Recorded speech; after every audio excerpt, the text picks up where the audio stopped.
Oya mwanangu Musa. Oya chikichi tayari mwanangu hizi. Bado bwana hizo.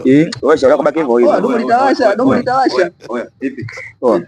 Bwana, mwambie mwanangu hivi. Sana? Fresh. Oya samani mwanangu na haraka kweli. Oya una kondomu. Allah. Kondomu. Oya hivi namfikia kweli. Mimi nichanganya tu simuelewi. Hebu nisikize mwanangu. Hauna box ya kondomu?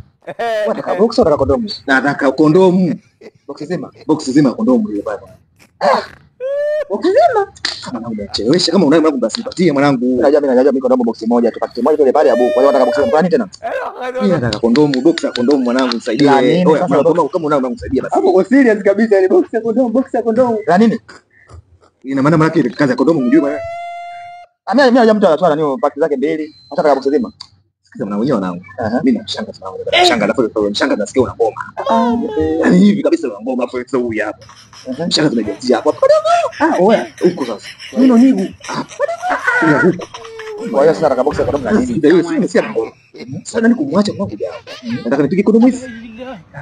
Yaani mbele kondomu tano. Yaani ubande kwanza. Oya sikiza maneno mengi sana. Kama una mzigo nipatie. Nisaidie. Keleza ndugu yangu ambaye kitu moja sawa. Cha msingi.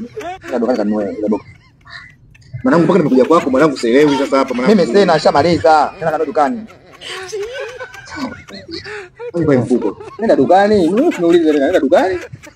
Ngoja niende kwa mchiki na nilia hapa. Kwa vibaya wale.